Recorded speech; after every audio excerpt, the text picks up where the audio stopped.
తీసుకుందాం. ఓకే. ఏమండి, ఈవిడేమో నన్ను 2 నిమిషాలు మాట్లాడమంది, నేనేమో 5 నిమిషాలన్నా మాట్లాడతానని అడుగుతున్నా. మా ఇద్దరి మధ్య బేరం కుదరటం లేదు. మాట్లాడేది ఎవరి గురించి? పవన్ కళ్యాణ్ గురించి.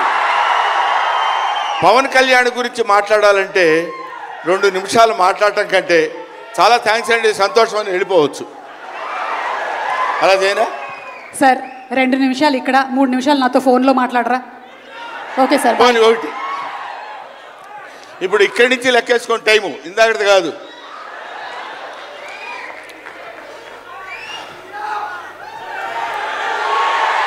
ఇక్కడ వాళ్ళు అలాగే అంటారు కానీ నేను 15 నిమిషాలు తీసుకుంటా టైం. నా సంగతి నాకు తెలుసు. పవన్ కళ్యాణ్ గారి గురించి నేను ప్రత్యేకంగా చెప్పాల్సిన అవసరం లేదు. ఆయన మానవత్వం పరిమళించిన మంచి మనిషి. ఎంత గొప్పవాడంటే చాలా గొప్పవాడు అని చెప్పడానికి మాత్రమే మనకు చేతనవుతుంది. చిన్నప్పటి నుంచి ఆయన 17వ సంవత్సరం నుంచి నేను చూస్తున్నటువంటి వ్యక్తిగా నాకు తెలుసు. అప్పటి నుంచి ఇప్పటి వరకు ఏదో ఏదో ఏదో చెయ్యాలి అనేటువంటి తపనతోటి సమాజానికి ఏదో ఉపయోగపడాలి, I want to do something for the society sir అని చెప్పినప్పటి నుంచి ఇప్పటి వరకు నాకు తెలుసు. అప్పటి నుంచి ఇప్పటి వరకు ఎదురు లేకుండా తనంతట తను వేసుకున్నటువంటి బాటలో నడుస్తూ వెళ్ళాడు తప్ప ఎవరి బాటలో నడిచి వెళ్ళలేదు పవన్ కళ్యాణ్. మైండ్ తన బాటలో వస్తున్నటువంటి ముళ్ళు, అవాంతరాలు, కష్టాలు, సుఖాలు తనంతట తాను ఎదురు తిరిగి రొమ్ము విరిచి నడుచుకుంటూ వెళ్ళాడు తప్ప ఎవరు వేసుకున్న బాటలో వెళ్ళలేదు. ఆయన వేసుకున్న బాటలో 10 మందిని నడిపిస్తూ వచ్చాడు. ఒక్క మాటలో చెప్పాలంటే ఆయన ఒక స్వయం శిల్పి, తన్ను తాను చెక్కుకున్నటువంటి శిల్పి. హీస్ ఎఫర్ట్ పెట్టి కష్టపడి పైకి వచ్చిన వ్యక్తి కాదు, హీస్ డెస్టినేషన్. నాకు తెలిసి ఆయన జీవితం ఒక అద్భుతమైనటువంటి సౌందర్యవంతంగా కళాకృతిగా తీర్చిదిద్దినటువంటి వ్యక్తి. ఈయన దేవుణ్ణి ఎందుకు నమ్ముకున్నాడు అనేటువంటి ఆలోచన మనకు వస్తే, ఏదో ఒక మధ్యతరగతి కుటుంబంలో పుట్టినటువంటి వ్యక్తి అలా అలా తను తాను పెంచుకుంటూ వస్తే తెలియదు భగవంతుడు ఎక్కడ ఎలా తలుపు తిప్పుతాడో తెలియకుండా ఆయన తను ఎలా మలుపు తిప్పుకున్నాడంటే, ఈయన సినిమా యాక్టర్ ఏంటి, ఎవరితో మాట్లాడు, ఎటు పక్కన నిలబడతాడు, ఈయన సినిమా యాక్టర్ ఏంటి అని మనం అనుకుంటే, కాదురా నువ్వు సినిమా యాక్టర్ అయి తీరాలని చిరంజీవి గారు, సురేఖ గారి ప్రోత్సాహంతో అక్కడ అమ్మాయి ఇక్కడ అబ్బాయి అనే సినిమాలో యాక్ట్ చేశాడు. పోనీ యాక్ట్ చేశాడు, అలా అయిపోయింది.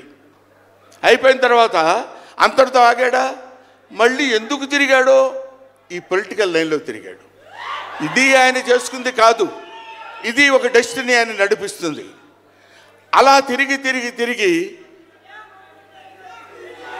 లేచిన కెరటం గొప్పది కాదు, పడి లేచిన కెరటం గొప్పది. ఎంతమంది ఎన్నైనా అనుకోనివ్వండి, సముద్రం అంతా ఒకసారి ఎదురొచ్చి గుండెల మీద కొట్టినా సరే స్ట్రైట్గా నిలబడి చెప్పగలిగినటువంటి ఏకైక వ్యక్తి మా పవన్ కళ్యాణ్. ఆ రాయి అలా నిలబడి ఉంటుందంతే, సముద్రం వచ్చి గుద్దుకొని వెనక్కి వెళ్ళిపోవాలి తప్ప అది కదలదు. అది ఆయన గొప్పతనం కాదు, దిస్ ఈజ్ ఆల్సో డెస్టినీ. ఆయన అలా రుచించబడ్డా అటువంటి వ్యక్తి ఇన్ని అవమానాలు, ఇన్ని భయంకరమైన సిచ్యువేషన్ అంతా తిరగబడి ఈయన మినిస్టరా, ఈయన డిప్యూటీ సీఎమ్మా, ఇది ఆయన గొప్పతనం కాదు. This is also destiny. ఇదంతా ఆయన నమ్ముకున్నటువంటి పరమేశ్వరుడు లిఖించినటువంటి ఒక అద్భుతమైనటువంటి సిచ్యువేషన్ అయింది. అందువల్ల పవన్ కళ్యాణ్ గారు బతుకు మీది చావు మీది, బతుకంతా దేశానిది అంతే. పుట్టుక మీది చావు మీది, ఈ రెండే మీవి. అలాగా తన ఎందుకండి ఆయనకి మేము ఎన్నోసార్లు చెప్పాం, మమ్మల్ని మామూలుగా నేను పెద్దవాడిని కాబట్టి డైరెక్ట్గా తిట్టలేక చిన్న మందలింపించినది.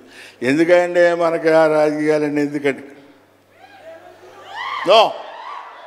ఎప్పుడైతే మూర్ఖత్వం అనే పదం మనం వాడతాం, కానీ మూర్ఖత్వానికి ఇంకో పదం ఏంటంటే పట్టుదల.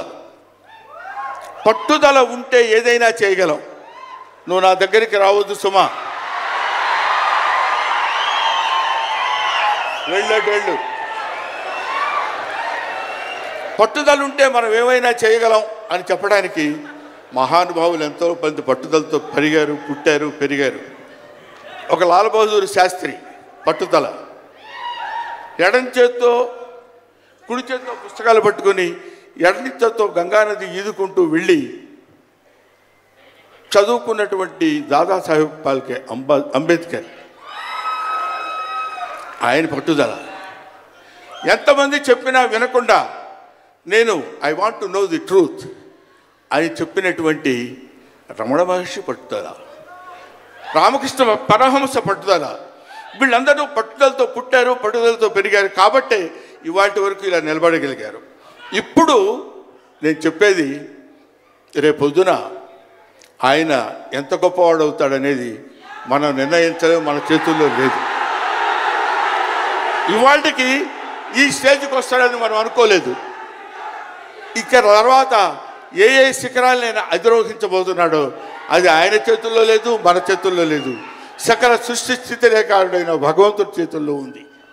కాబట్టి ఆ నిర్ణయించినటువంటి ఆ డెస్టినీని నమ్ముకొని వెళ్ళేటువంటి మనిషి కాబట్టి ఆ మహానుభావుడు ఇంకా ఇంకా ఇంకా ఎన్నో స్థితులకు వెళ్ళాలి, ఎన్నో స్థితులను అధిరోహించాలి అని మనం కోరుకుందాం. అధిరోహించి తీరుతాడు. అస్తు అస్తు అస్తు, శుభమస్తు. ఇది జరిగి తీరుతుంది. ఇది నిత్య సత్యం. చాలు. ఏవయ్యా, నువ్వు పొగట్టడానికి వచ్చావా ఇక్కడికి? పవన్ కళ్యాణ్ గురించి చెప్పడానికి వచ్చావా, లేకపోతే ఆయన గురించి గొప్పగా చెప్పడానికి, ఆయన పొగట్టడానికి వచ్చావా అనుకోవచ్చు. మీకు ఒక చిన్న విషయం చెప్తున్నాను. ఆయన సంవత్సరం క్రితం చూశాను, 1 year బ్యాక్ చూశాను, మళ్ళీ ఇప్పుడు చూస్తున్నాను. మధ్యలో ఒకసారి ఏదో ఒంట్లో బాగోలేదంటే మాత్రం చూశాను. ఆయనతో ఫోన్లో మాట్లాడింది లేదు, ఆయన గురించి నాకు తెలిసింది లేదు. మా ఇద్దరి మధ్య ఉన్నది స్నేహం కాదు, ఆత్మీయత. ఆత్మీయత వేరు, స్నేహం వేరు. ఆత్మలు కలిసేటువంటి ఒక అద్భుతమైనటువంటి సంబంధం మా ఇద్దరి మధ్య ఉంది కాబట్టి మనం చెప్తున్నాం. సరే, ఇక నీ సోది ఇది ఆపబోయా. చెప్పు హరిహర వీరమల్లు గురించి.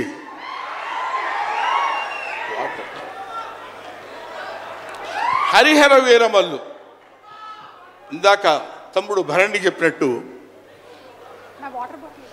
శివుడు ఒక్కడొస్తేనే, శివతాండవం చేస్తే 14 లోకాలు దద్దరిల్లిపోతాయని చెప్తారు. అవునా?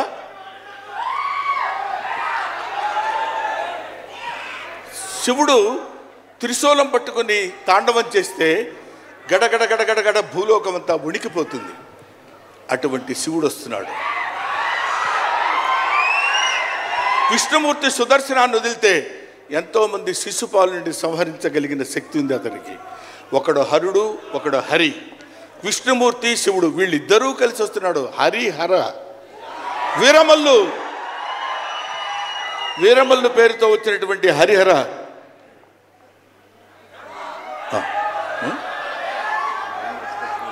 ఓకే, అందుకని హరిహర వీరమల్లు గురించి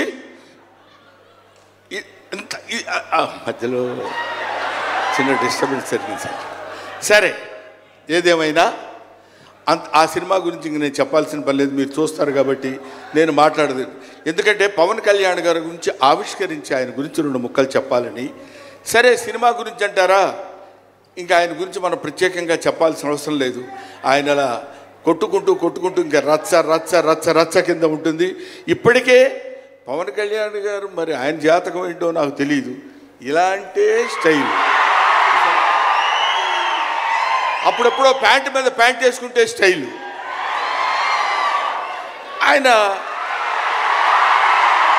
కారణజన్ముడు కాబట్టి ఇంకా నన్ను అనవసరంగా వెనకాల జుట్టు పట్టుకొని లాక్కి వెళ్ళిపోయేటట్టుంది సుమ, మా అమ్మాయి. కాబట్టి I wish you all the best. ఎప్పటికైనా మీ ఒళ్ళో తలపెట్టుకుని ఎక్కెక్కి ఆడవాళ్ళని పవన్ కళ్యాణ్ గారు. Thank you very much. మిమ్మల్ని ఇద్దరిని చూస్తే మాకు స్వామి నదికి పోలేదా సీన్ గుర్తొస్తుంది. Thank you so much Brahmanandam గారు. మనకి టైం రెస్ట్రిక్షన్స్ ఉన్నాయి కాబట్టి ఆ టైంలో క్రమశిక్షణ పాలించాలనేదే మా కోరిక. అండ్ అలాగే సినిమా డైరెక్టర్ గారు జ్యోతికృష్ణ గారిని డైరెక్టర్ విత్ హలో తెలుగు రాజ్యం ఛానల్ చూస్తున్నారా? సామాజిక రాజకీయ జీవన చిత్రణే తెలుగు రాజ్యం. అతిశయోక్తులు అసత్యాలు ఉండవు. రాజకీయ కోణం కాదు, ప్రజా కోణమే కొలబద్ద. తెలుగు రాజ్యం వీక్షణ మీ ఉత్తమ అభిరుచికి నిదర్శనం.